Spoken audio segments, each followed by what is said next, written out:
सब तो वड्डी गल तो हैगी है कि जिहड़ा उन्होंने गल की है कि मंदा क्यों कर आखिए जिस जम्मे राजे राजान।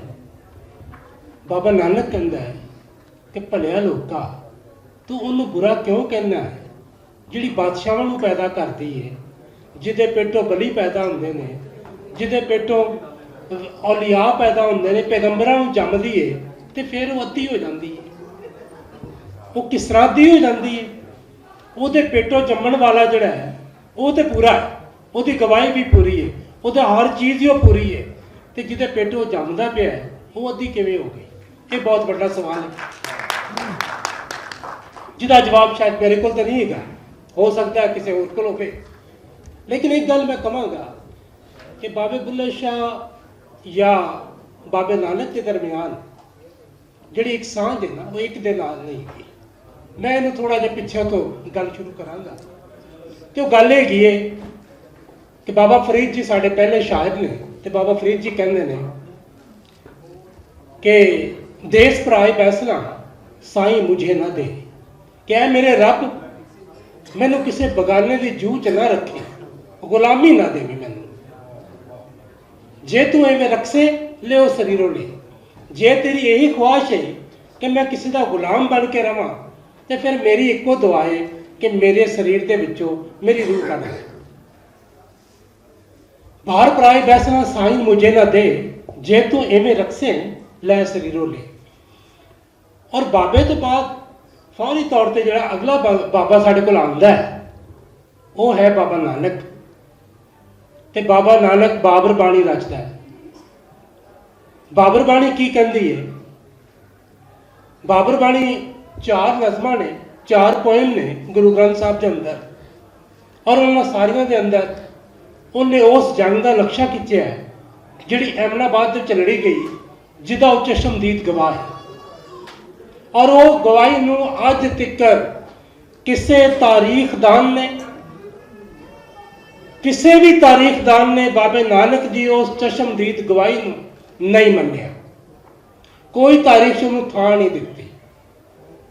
और यही जिहड़ी गल है, जिहड़ी अगे गल हो रही सी कि इत्थे क्यों नहीं पढ़ाए जाते बाबे, इस वास्ते नहीं पढ़ाए जाते कि वो सब किती कतरी दे चशमदीद गवाह है।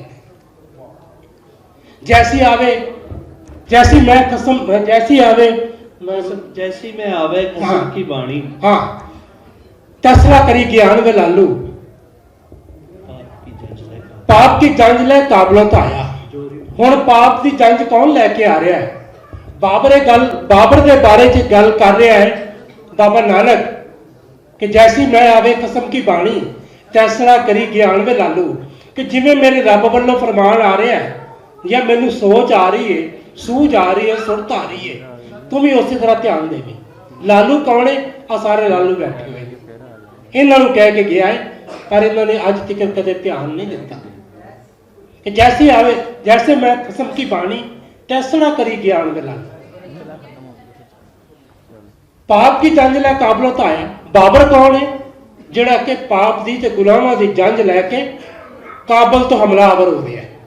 पाप की जंज लै काबलों तो आया, जोरी मंगे दान वे लालू, ते धक्के नाल तलवार नाल मेरे कोलों दान मंगदा पिया। इत्थे एक छोटी जी कहानी है, तो वो हैगी है कि बाबर ने जदों बाबे नानक नूं गिरफ्तार कर लिया तो बाबे नूं कहंदा है कि तू मेरे वास्ते दुआ कर कि मेरिया 7 पुश्तां इस हिंदुस्तान के उत्ते राज करन। तो बाबा कहंदा है कि तू पाप की जंज लैके आए, गुलामां की जंज लैके साढ़े ते हमलावर होए है, तो फिर तलवार के जोर के उत्ते साढ़े कोल दान मंगना पिया। तो दान कहना मंगदा है कि 7 पुश्तां मेरिया इत्थे राज करन।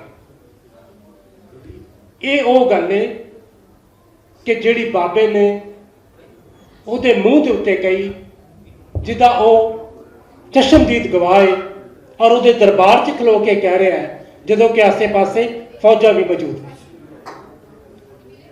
अज फौजा पता नहीं कितने कितने बैठी होंगे, असीं घर बैठे डरी जाते हैं।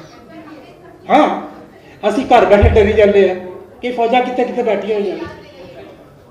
अगली गल हैगी है कि इस तो अगली लाइन बाबा की कहता है, वो कहता है कि काजिया बामना की गल थकी अकद पड़े शैतान में लालू। कि ये जड़े काजी ने, ये जड़े ब्राह्मण ने, ये जड़े मौलवी ने, ये जड़े भाई ने, पंडित ने, इन्हां दी गल थक गई है। इन्हां ने रहनुमाई की करनी है, इन्हां दा निकाह जड़ा शैतान ने पढ़िया है। कहने का मतलब ये गया है कि बुल्ले शाह दा ते बाबे नानक दा इक्को विलन है। ਉਹਦਾ ਵਿਲਨ ਵੀ ਉਸ ਜ਼ਮਾਨੇ ਦਾ ਕਾਜ਼ੀ ਤੇ ਬ੍ਰਾਹਮਣ ਹੈ, ਤੇ ਇਹਦਾ ਵਿਲਨ ਵੀ ਉਹ ਮੁੱਲਾ ਹੈ ਜਿਹਦੇ ਬਾਰੇ ਉਹ ਗੱਜ ਵੱਜ ਕੇ ਜਿਹੜਾ ਨਾ ਉਹਨੂੰ ਕਹਿੰਦਾ ਹੈ ਕਿ ਮੁੱਲਾ ਮੈਨੂੰ ਮਾਰਦਾ, ਉਹ ਬੇਹੀ ਬੇਪੁਕਾਰਦਾ ਤੇ ਮੁੱਲਾ ਮੈਨੂੰ ਮਾਰਦਾ। ਮੁੱਲਾ ਨੇ ਹਰ ਜਗ੍ਹਾ ਦੇ ਉੱਤੇ ਜਿਸ ਤਰੀਕੇ ਦੇ ਨਾਲ ਮਾਰਿਆ ਹੈ ਜਾਂ ਜਿਹੜੀ ਗੱਲ ਕੀਤੀ ਹੈ, ਉਹ ਗੱਲ ਬਾਬਾ ਫਰੀਦ ਤੋਂ ਸ਼ੁਰੂ ਹੋ ਕੇ ਅੱਜ ਤੱਕ ਚੱਲਦੀ ਪਈ ਹੈ। ਉਹਦੇ 'ਚ ਕਿਧਰੇ ਕੋਈ ਰੁਕਾਵਟ ਨਹੀਂ ਆਈ।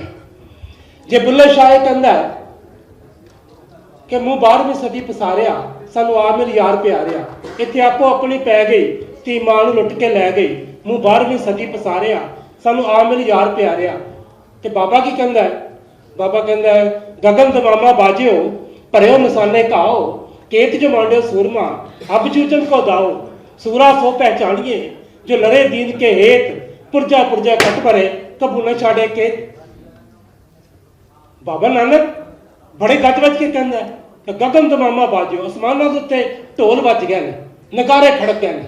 कहते गगन दमामा बाजियो, भरियो निशाने घाओ, हुण निशाना लाओ, हुण जनाब तुसी वार करो, हमला करो किन्हां दे उत्ते? मौलवियां दे उत्ते जिहड़े बनदे ने। हुण तुसी हुण मौका दे के हुण वार करो। तो वो तो कहना है कि वही बंदा बहादुर है, वही शेर है, वही दलेर है जिहड़ा इस मैदान जंग के अंदर इन्हां दे उत्ते निशाना लांदा पिया, दूजा कोई नहीं।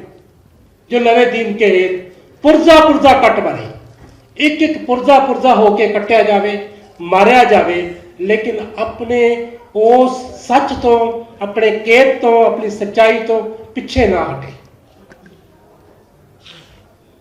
मैं शुरू च गल करते हुए ये नहीं दसिया कि मैं गल कितने करनी है, मैं गल सिर्फ इन्नी कर रहा कि ये एग्रैसिवनेस, ये दलेरी, ये बहादुरी सिर्फ बुल्ले शाह च आके आवाज़ बनी है। बुल्ले शाह की आवाज़ सब तो तगड़ी बन गई क्योंकि उन्हें उस जमाने च सी कि जिथे उन्हें बहुत ही वड्डी आवाज़ चुकी, लेकिन इस आवाज़ के पिछे बाबा फरीद भी सी, ये पिछे बाबा नानक भी सी, ये पिछे भगत कबीर जी भी खलोते हुए हैं, ये पिछे बाकी सारा ही लंबा सिलसिला है। और वह सिलसिला आके बुल्ले शाह ते मुकदा है। और बुल्ले शाह कहता है कि इतने आपो अपनी पै गई, धी मां नूं लुट के लै गई, मूँ 12वीं सदी पसारिया, सानू आ मेरी यार प्यारिया। मैं वेखना कि हुण यार कदों मिलता है कि असीं फिर भी फौजी बूटा थल्ले दबे रहांगे, पता नहीं कदों तक रहांगे।